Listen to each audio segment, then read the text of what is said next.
हाल ये है कि मेरी एक बहन है, हुमा नाम है। हाँ हाँ जी। उसके मियाँ बहुत उस पर जुल्म करते हैं। हाँ। उसको पाबंदियां लगाते हैं। बच्चों को स्कूल से उठा लिया है। हाँ। भाइयों को घर से निकाल दिया है। हाँ। तो इतना ही मैं उसकी तरफ से सोचती हूँ कि वो इंसान है कि जिलाद है। कुरान मजीद कहता है कि हुन्ना लिबासुल लकुम व अंतुम लिबासुल लहुन्ना। अल्लाह ने एक दूसरे का दोनों को लिबास करार दिया, और लिबास बहुत सारी चीज़ों का मुतकाज़ी है। जीनत भी है, ऐबों को छुपाता भी है, गर्मी सर्दी से बचाता भी है। गोया दोनों एक दूसरे के लिए ऐसे हेल्पर हैं जैसे लिबास अपने वजूद के लिए, जिस्म के लिए एक हेल्प करता है हर एतबार से। तीसरी बात, रसूल पाक ने जहाँ ये फरमाया ना कि तुम में बेहतर वो है जो अपने अहल के लिए अच्छा हो, वहाँ ये भी फरमाया कि आना खैरुकुम ले अहली, मैं तुम सब में सबसे बेहतर, अपने अहल में मैं तुम सबसे बेहतर हूँ।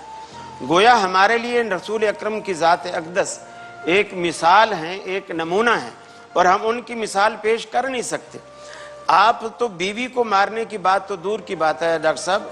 हजरत अनस कहते हैं मैं 10 साल रसूलुल्लाह सल्लल्लाहु अलैहि वसल्लम की खिदमत में रहा, मारना तो दूर की बात है, आपने कभी उफ तक नहीं कहा मुझे।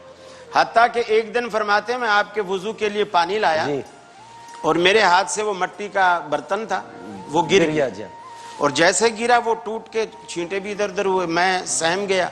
और पहली दफा मुझसे ये ऐसा हुआ, मैं शर्म के मारे सर झुका के खड़ा रहा, कुछ देर तक इंतजार करता रहा, अभी अल्लाह के रसूल डांटेंगे, अभी डांटेंगे। आपकी तरफ से कोई आवाज़ नहीं आई। जब मैं तो आपके कदमों से ऊपर की तरफ मैंने देखना शुरू किया। जब मैं देखता देखता नजरें आपके रुखे अनवर पर डाली तो रसूलुल्लाह सल्लल्लाहु अलैहि वसल्लम खड़े मुस्करा रहे थे, और आपकी मुस्कराहट ने वो जो बर्तन के टूटने से मेरा दिल भी जो किरची किरची हुआ था ना, उस पर मरहम का एक पाया रख दिया।